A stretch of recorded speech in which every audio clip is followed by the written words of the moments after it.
नमस्कार दोस्तों, मेरा नाम है भालचंद्र। ब्रह्मांड सिद्धि एस्ट्रो में आप सभी का स्वागत है। आज के इस वीडियो में हम चर्चा करेंगे दिनांक 13 अप्रैल के लिए 12 राशियों का राशिफल। उससे पहले आज के दिन के जो शुभ काल जिसे हम विजय मुहूर्त भी कहते हैं वो है दोपहर 12:28 से लेकर दोपहर 12:52 तक, और अशुभ काल जिसे हम राहु काल भी कहते हैं वो है सुबह 9 बजे से लेकर 10:30 तक। आज के दिन जो चंद्रमा है, चंद्रमा संपूर्ण दिन कर्क राशि में भ्रमण करेगा। यह चंद्रमा हर्षल के साथ केंद्र योग और मंगल के साथ लाभ योग भी करने जा रहा है। यह ग्रह स्थिति सामने रखते हुए 12 राशियों का राशिफल क्या होगा उसके बारे में अब हम चर्चा करेंगे। तो सबसे पहले राशि है मेष राशि। मेष राशि के चतुर्थ भाव में चंद्रमा का भ्रमण है और आप ही के राशि में स्थित हर्षल के साथ चंद्रमा केंद्र योग करने जा रहा है, और आप के द्वितीय भाव में स्थित मंगल के साथ चंद्रमा लाभ योग भी करने जा रहा है। तो आज का जो दिन होगा वो आज का दिन आपके लिए आर्थिक संदर्भ में कुछ अच्छे आपको अनुभव देने वाला है, लेकिन आपके जो घर वाले जो लोग होंगे, मतलब आपके जो फैमिली मेंबर्स होंगे, उनके साथ खास करके आपके कुटुंब के जो महिला वर्ग है उनके साथ थोड़ी बहुत अनबन हो सकती है, तो ध्यान देना काफ़ी ज़्यादा आवश्यक है। और आपके जो माताजी होंगे उनके सेहत के मामले में भी आपको थोड़ा सा ध्यान देना आवश्यक है। बाकी अगर तौर पर देखा जाए तो दिन काफ़ी अच्छा और शुभ साबित होगा। जो महिला वर्ग है, जो गृहिणी वर्ग है, उनके बारे में भी देखा जाए तो दिन काफ़ी अच्छा होगा, लेकिन आपके जो घर के लोग होंगे उनसे थोड़ी बहुत आज के दिन अनबन हो सकती है। इसके बाद की जो राशि है वो है वृषभ राशि। वृषभ राशि के तृतीय भाव में चंद्रमा का भ्रमण है। आप ही के व्यय भाव में स्थित हर्षल के साथ चंद्रमा केंद्र योग करने जा रहा है, और आप ही के राशि में स्थित मंगल के साथ चंद्रमा लाभ योग करने जा रहा है। तो जिस विषय पर आप काम करते हो उसके बारे में थोड़े बहुत दुविधाजनक विचार आपके मन में आ सकते हैं। यदि आप किसी ट्रैवलिंग के लिए निकल रहे हो तो ध्यान देना काफ़ी ज़्यादा आवश्यक है। ट्रैवलिंग के जो प्लान है वो फंसने की संभावना हो सकती है, या उसके बारे में कुछ बदलाव भी हो सकते हैं। तो अच्छी तरह से वर्कआउट करना जहाँ पर आप निकल रहे हो। अगर आपकी यात्रा लंबी है तो मेरे ख्याल से ध्यान देना, जब मैंने बात कही उसके ऊपर थोड़ा सा ध्यान देना आवश्यक है। आपके जो वैवाहिक जोड़ीदार होंगे उनसे आपकी जो हार्मनी है वो नॉर्मल रहेंगी, उनसे कुछ अच्छे आपको विचार मिल सकते हैं या फिर अच्छे कुछ निर्णय मिल सकते हैं। तो वैसे देखा जाए रिलेशनशिप के मामले में ऐसे कोई प्रॉब्लम आपको नहीं आएंगी। जो व्यक्ति प्रेम में है उनके बारे में भी देखा जाए तो दिन वैसे देखा जाए तो अच्छा ही होगा, लेकिन जिस विषय पर आप काम करते हो उसके बारे में कुछ प्रश्न चिन्ह आपके मन में आ सकते हैं। तो वो जो बातें होंगी वो उसके ऊपर ज़्यादा ध्यान नहीं देना, क्योंकि एक आध दिन के वो जो बात है आगे जाके ये जो प्रॉब्लम या कॉम्प्लिकेशन वाली जो आपको बात लग रही है वो फिर से नॉर्मल होने की संभावना है। इसके बाद की जो राशि है वो है मिथुन राशि। मिथुन राशि के द्वितीय भाव में चंद्रमा का भ्रमण है, और आप ही के लाभ भाव में स्थित हर्षल के साथ चंद्रमा केंद्र योग करने जा रहा है, और आपके व्यय भाव में स्थित मंगल के साथ चंद्रमा लाभ योग करने जा रहा है। तो आज का जो दिन होगा घर के जो लोग होंगे उनके ऊपर खर्चे हो सकते हैं।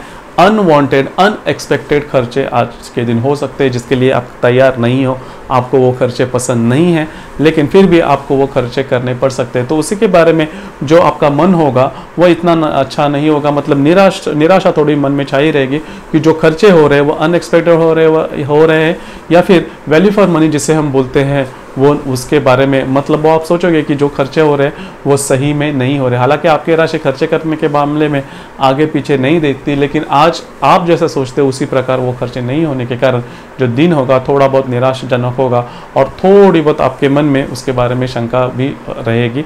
तो दिन इसी तरह से पूरा जो दिन है वो बीतने की संभावना ज़्यादा है।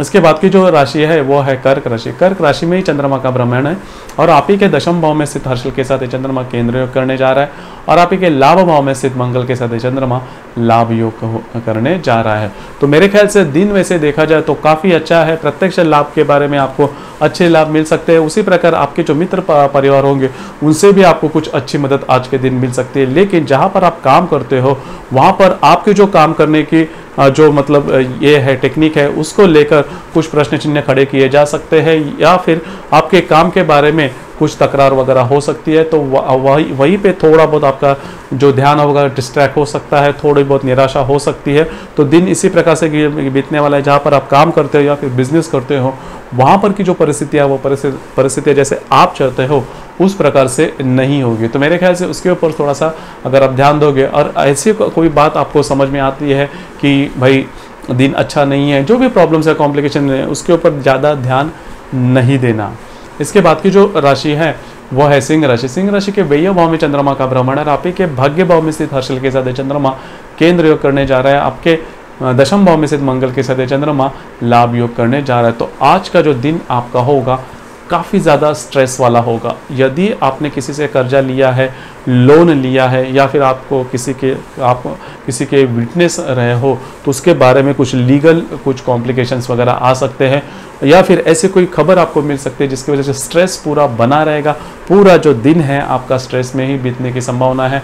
आपकी जो राशि है वो बाकी लोगों को मदद करने में काफ़ी ज़्यादा आगे होती है और मदद करने के मामले में सोचती नहीं।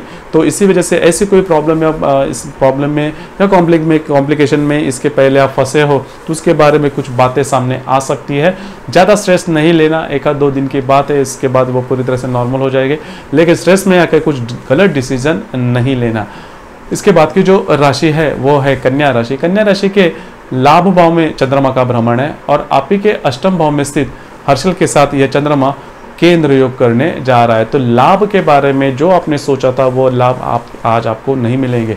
हालांकि जिस लाभ के बारे में आप पूरी तरह से कंफर्म थे कि ये लाभ मुझे मिलने ही वाला है और इसके बारे में कोई भी प्रॉब्लम्स नहीं है, वो इसके बारे में ऐसी कोई घटना घट सकती है जिसकी वजह से जो पूरे लाभ मिलने की संभावना है वो पूरी तरह से निकल जाएगी। मतलब ऐसा आपको प्रतीत होगा जिसकी वजह से स्ट्रेस पूरी का पूरा बना रहेगा। आपके जो मित्र परिवार है, आपके मित्र परिवार में जो भी स्त्री वर्ग है, उन्होंने अगर कोई इन्वेस्टमेंट के बारे में या फिर ऐसी कोई बात आपसे करनी चाहिए तो रुकिए, उसके ऊपर जल्दी से डिसीजन नहीं लेना। हालांकि आपकी जो राशि है बहुत ज़्यादा कॉशियस है, किसी को प्रॉमिस वगैरह नहीं करती, कमिटमेंट नहीं करती, लेकिन फिर भी आज के दिन उससे थोड़ा सा बचे रहिए। जो महिला वर्ग है, जो गृहिणी वर्ग है, उनके बारे में भी देखा जाए तो पहली बात तो सेहत के बारे में थोड़ा ध्यान देना आवश्यक है। आपकी जो भी डिमांड्स है पैसे के बारे में, घर के खर्चे चलाने के मामले में, वो पूरे होने की संभावना थोड़ी कम दिखाई देती है। इसके बाद की जो राशि है वो है तुला राशि। तुला राशि के दशम भाव में चंद्रमा का भ्रमण है। आप ही के सप्तम भाव में स्थित हर्षल के साथ चंद्रमा केंद्र योग करने जा रहा है और आपके अष्टम भाव में स्थित मंगल के साथ चंद्रमा लाभ योग करने जा रहा है। तो जहाँ पर आप काम करते हो, व्यवसाय करते हो, वहाँ पर जो महिला कर्मचारी होंगे उनसे आज आपकी तकरार होने की संभावना काफ़ी बढ़ जाती है। ऐसे कोई बात सामने आ सकती है जिसकी वजह से तकरार हो सकती है, प्रॉब्लम्स हो सकते हैं, कॉम्प्लिकेशन हो सकते हैं, जो कि बढ़ने की भी संभावना काफ़ी ज़्यादा लगती है। तो ध्यान देना काफ़ी ज़्यादा आवश्यक है। ऐसे अगर कोई बात होती है तो आपकी राशि वैसे देखी जाए तो संतुलित है, लेकिन कभी कभी ऐसी बातें हो जाती है जिसकी वजह से हम अपना आपा खो बैठते हैं। तो थोड़ा सा ध्यान दीजिए। जो भी बातें हैं, अगर कोई डिसीजन भी लेना है 1 दिन के लिए रुकिए, उसके बाद उसके ऊपर डिसीजन लेना। इसके बाद की जो राशि है वह है वृश्चिक राशि। वृश्चिक राशि के भाग्य भाव में चंद्रमा का भ्रमण है और आप ही के षष्ठ भाव में स्थित हर्षल के साथ चंद्रमा केंद्र योग करने जा रहा है। तो जहां पर आप काम करते हो वहां पर के जो निम्न स्तरीय जो लोग होंगे उनसे आपको कुछ प्रॉब्लम्स या कॉम्प्लिकेशंस हो सकते हैं। उसी प्रकार अगर आप कहीं बाहर जाने का प्लान बना रहे हो किसी यात्रा के बारे में, तो अच्छी तरह से वर्कआउट कीजिए, क्योंकि कुछ अनएक्सपेक्टेड प्रॉब्लम्स कॉम्प्लिकेशंस आपके सामने आ सकते हैं, जिसकी वजह से प्रश्न चिन्ह खड़ा हो रहेगा कि आपको बाहर जाना है या नहीं। तो उसके बारे और आपकी जो पब्लिक इमेज रहेगी उसके बारे में भी सोचना काफ़ी ज़्यादा आवश्यक है। मतलब ऐसे कोई काम हो सकते हैं, मतलब जिसके बारे में आपने सोचा भी नहीं था, लेकिन उसके कुछ गलत अर्थ निकाले जा सकते हैं अगर आप पब्लिक इमेज हो तो उसके बारे में थोड़ा सा ध्यान देना आवश्यक है। इसके बाद की जो राशि है वो है धनु राशि। धनु राशि के अष्टम भाव में चंद्रमा का भ्रमण है और आप ही के पंचम भाव में स्थित हर्षल के साथ चंद्रमा केंद्र योग करने जा रहा है। तो सबसे पहली महत्वपूर्ण बात आपकी सेहत के बारे में, आज आपका जो दिन है एक्सीडेंट प्रोन है। ऐसी कोई बात हो सकती है जिसके बारे में, सेहत के बारे में कुछ मेजर कॉम्प्लिकेशंस या प्रॉब्लम आ सकते हैं। अगर आप ड्राइविंग करते हो या फिर ऐसी कोई बात है तो उसके ऊपर पूरी तरह से ध्यान देना आवश्यक है। कॉशियस रहना काफ़ी ज़्यादा आवश्यक है। और अगर आपकी शादी हुई है तो आपके जो इन-लॉज होंगे, जो आपके ससुराल के लोग होंगे, उनसे भी आज आपकी तकरार किन्हीं मुद्दों पर हो सकती है। अगर ऐसी कोई बात होती है तो उसको ज़्यादा ये नहीं देना, क्योंकि आगे जाकर ये बात थोड़ी बढ़ सकती है। और आपकी जो राशि है 7.5 में चल रही है, अगर आप अच्छा भी कुछ बोलते हो तो उसके गलत अर्थ निकाले जा सकते हैं। तो शांत रहना ज़्यादा आवश्यक है। इसके बाद की जो राशि है वो है मकर राशि। मकर राशि के सप्तम भाव में चंद्रमा का भ्रमण है और आप ही के चतुर्थ भाव में स्थित हर्षल के साथ चंद्रमा केंद्र करने जा रहा है। तो 2-3 बातें हैं। अगर आपकी शादी हुई है तो आपके जो वैवाहिक जोड़ीदार है उनको उनकी सेहत के लेकर कुछ प्रॉब्लम्स आ सकते हैं, या फिर इनमें और आप में कुछ तकरार हो सकती है। अगर आप पार्टनरशिप में बिजनेस में हो तो भी आज के दिन कोई प्रॉब्लम वगैरह आती है तो थोड़ा सा शांति से काम उसे लेना, क्योंकि वो बात आगे जाके थोड़े और भी बढ़ सकती है, तो इसके ऊपर थोड़ा ध्यान दीजिए। जो महिला वर्ग है, जो गृहिणी वर्ग है, उनके बारे में सोचा जाए तो आप जो बोल रहे हो घर में, आपके जो भी मुद्दे हैं उसके ऊपर ज़्यादा ध्यान नहीं दिया जाएगा, वो बात आपको समझे भी, इसकी वजह से थोड़ा बहुत निराश आप हो जाओगे।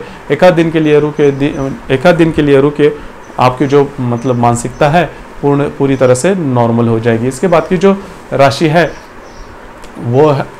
वो है कुंभ राशि। कुंभ राशि के षष्ठ भाव में चंद्रमा का भ्रमण है और आप ही के तृतीय भाव में से हर्षल के साथ ये चंद्रमा केंद्र योग करने जा रहे हैं। तो दो तीन बातें उसके ऊपर थोड़ा ध्यान दीजिए। जहाँ पर आप काम करते हो या फिर बिजनेस करते हो तो वहाँ पर के जो निम्न स्तरीय जो लोग होंगे, खास करके जो महिला वर्ग होंगे, उनसे आपको तकलीफ होने के चांसेस पूरे के पूरे बनते हैं। उसी प्रकार सेहत के बारे में अगर आपको कुछ लक्षण दिखाई देते हैं तो उसके ऊपर ध्यान दीजिए, नहीं तो ये बात थोड़ी आगे जाके बढ़ सकती है आपके सेहत के बारे में। जो महिला वर्ग है उनके बारे में देखा जाए तो दिन वैसे नॉर्मल रहेगा, आप भी आपके सेहत के ऊपर थोड़ा ध्यान देना काफ़ी ज़्यादा आवश्यक है। मोटे तौर पर देखा जाए तो दिन वैसे बहुत बड़ा कुछ प्रॉब्लम वाला नहीं है, लेकिन जो मैंने दो तीन बातें बताई उसके ऊपर थोड़ा सा ध्यान दीजिए। इसके बाद की जो राशि है वो है मीन राशि। मीन राशि के पंचम भाव में चंद्रमा का भ्रमण और आपके के द्वितीय भाव में से हर्षल के साथ ये चंद्रमा केंद्र योग करने जा रहा है। तो अगर आप शेयर मार्केट से डील करते हो तो आज के दिन किसी भी प्रकार के बड़े ट्रेड नहीं करना। अगर आप करते हो तो उसके बारे में फेलियर होने के चांसेस थोड़े दिखाई देते हैं। अगर आपकी शादी हुई है, आपकी संतान है, तो संतान के बारे में भी कुछ ऐसी कुछ खबर आपको मिल सकती है जो आपको थोड़ा अस्वस्थ कर सकती है पूरे दिन।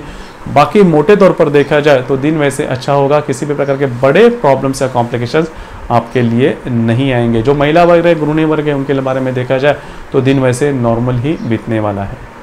तो दोस्तों ये था दिनांक 13 अप्रैल के लिए 12 राशियों का राशिफल। आपको ये राशिफल कैसे लगा, आपने किस तरह से अनुभव किया, इसके बारे में नीचे कमेंट बॉक्स में ज़रूर कमेंट करना। और अपना ये जो चैनल है ब्रह्मांड सिद्धि एस्ट्रो, इसे लाइक, शेयर, सब्सक्राइब करना, बेल आइकन भी दबा देना, जिसकी वजह से अपने चैनल के नए नए वीडियो जो हर दिन अपलोड होते हैं उसके लेटेस्ट नोटिफिकेशन आपको तुरंत मिल जाएगी। धन्यवाद।